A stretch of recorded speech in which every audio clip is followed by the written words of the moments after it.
900 yıl önceydi. Antik krallık olarak bilinen son derece müreffeh ve güçlü bir krallık vardı.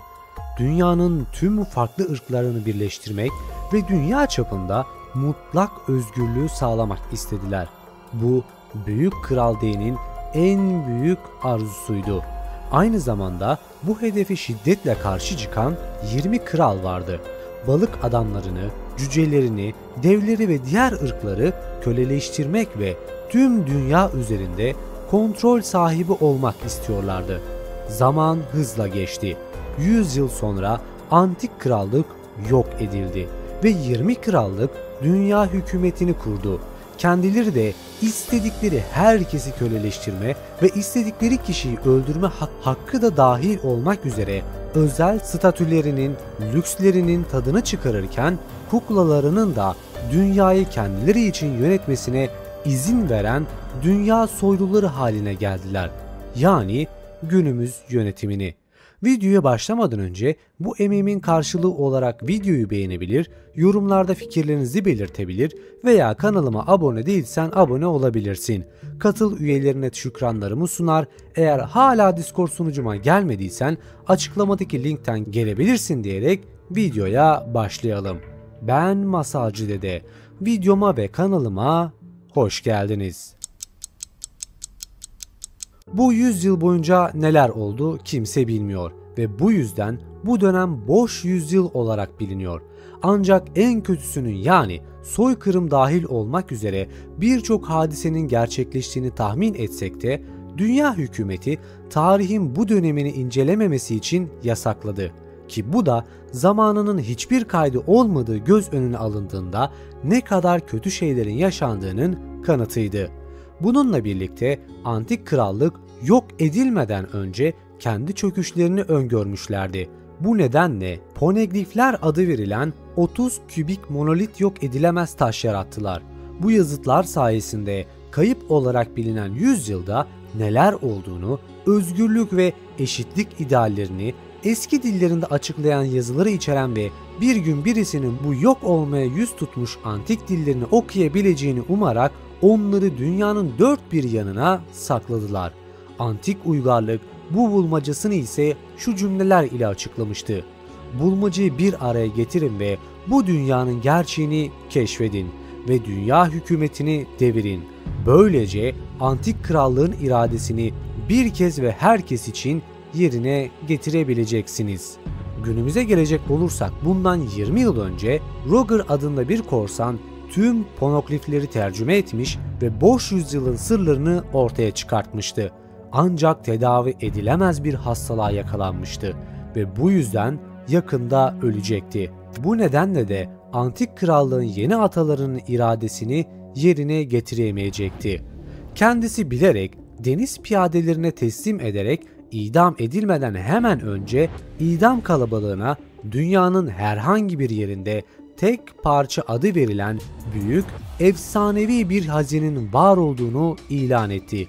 Milyonlarca insanı korsan olmaya teşvik etmek niyetiyle ve onlardan birinin antik krallığın kalıntılarını bulacağı ve yapamadığı şeyi yapacağı umuduyla dünya hükümetini habersiz halka ifşa etmek, bu baskıcı yöneticileri devirmek ve ırk ayrımını gözetmeksizin dünyayı bir araya getirmek için boş yüzyılın bilgisini kullanın diye seslendi. Bir düşünün, bu adam sırf insanların özgürlüğü için kendisini feda ediyor. Bence takdir edilecek bir durum. Konuya dönecek olursak da günümüzde tek parçayı bulmaya çalışan maymun Luffy'nin maceralarını takip ediyoruz. Bunun gerçekten bir hazine olmadığını, kaderle ona bağlı olduğunu ve onu bulduğunda hayatının alt üst olacağını çok az bilmekte. Burada verilmek istenen o kadar çok mesaj var ki sırasıyla sizlere bunun nedenleriyle birlikte açıkladım. Birincisi arkadaşlık. Bu kolayca serinin en belirgin tematik çekirdeğidir. Hikaye, mürettebatı arasında ilişkiyi ve birbiriyle ailevi bir şekilde nasıl etkileşime girdiklerine odaklanmakta. Dizinin kimyasının çoğu buradan geliyor. Luffy ve karakterler arasında kurulan arkadaşlıklara da odaklanıyor. Birçok kişi tarafından belirtildiği gibi Luffy beğense de beğenmese de insanlara onu takip etmeleri için ilham veren inanılmaz bir yeteneğe sahiptir. Arkadaşların önemine ve birbirinin hayallerini gerçekleştirmesine nasıl yardımcı olabileceğine vurgu yapar. İkincisi hayaller ve hedefler. Dizi boyunca hakim olan diğer bir ana tema. Her karakterin ulaşmak istedikleri nihai bir hedefe veya hakim bir hayale sahip olduğunu gösterilir. Hikayedeki birçok engel azim ve kişinin hayallerini gerçekleştirme isteğiyle aşılır. Tüm mürettebat üyeleri için ana motivasyon haline gelir. İkincisi sadece daha önce bahsettiğim arkadaşlık bağlarından dizideki kötü adamları bile hayallerini gerçekleştirmek için sınırsız arzularını ifade ediyorlar ve bunu motivasyonları olarak görüyorlar. Ana kötülerden biri olan Kara Sakal aynı zamanda Korsan Kral'ın özgürlüğünü ve ünvanını isteyen ancak Luffy'nin yapabileceğinden daha fazla ahlaki değerden vazgeçmeye istekli olanlardan biridir. 3. Sosyal adalet. Sosyal adalet temaları One Piece'teki mevcut olan bir başka önemli ideal olan özgürlük fikriyle sıkı sıkıya bağlantılıdır. Luffy'nin özgürlük amacıyla korsan kral olmak istemesi gibi dünyada da birçok insanın özgürlük lüksüne sahip olmadığı adaletsizliğini yansıtıyor. Dünya hükümetini oluşturan 20 kralın torunları göksel ejderhalar kendilerini mutlak güç ve ayrıcalık konumuna yerleştirmişlerdir. Diğerleri ise yozlaşmış hükümet tarafından desteklenen yasa dışı köleliğe zorlanır. Aynı şekilde balıkçılar ve diğer birçok ırk sadece insanlardan farklı oldukları için ayrımcılığa uğramaktadırlar. One Piece dünyasının %80'i su olduğu gibi bu çok ironiktir. Bu yüzden balıkçıların su altında yaşayabilen insanlar olarak bu belirgin avantaja sahip olduklarını varsayarsanız, bununla birlikte özellikle bu insanlar daha güçlü olmalarına ve evrimsel üstüne sahip olmalarına rağmen insanlık tarafından hor görülen zayıf varlıklar olarak görülmekte. Yine hükümet tarafından balıkçı isyanından kaçınmak için dayatılan fikirler mevcuttur. Eşitsizliğin aksine Roger'ın söylediği bir söz var.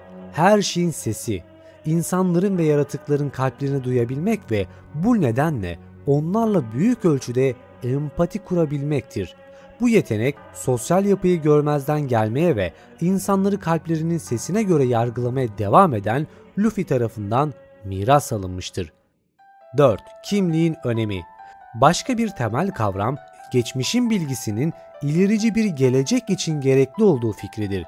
Boş yüzyıl, dünya tarihinde bir boşluk olduğu için evrensel gerçeği keşfetmeye ve bu bilgiyi daha iyi bir toplum için kullanmaya çalışan Robin gibi karakterlerdir. Bu süre zarfında tam olarak ne olduğu belli değil. Ancak dünya hükümeti insanları gerçeklerden ve bilgilerden kör etmenin diktatörlük imparatorluğunun istediği şeyle aynı hizada olacak şekilde tarihsel kimliklerini zayıflatmanın kesin bir yolu olduğu konusunda derin bir anlayışa sahip. Yani bu kimliğin önemini büyük ölçüde kanıtlamakta. Bütün bunlar bir araya geldiğinde One Piece bugüne kadar olmaya devam ettiği büyük destan haline getiriyor. Umarım bu videoda o binlerce bölümü aşan ana felsefesini ve gerçek hikayesini az da olsa sizlere aktarabilmişimdir.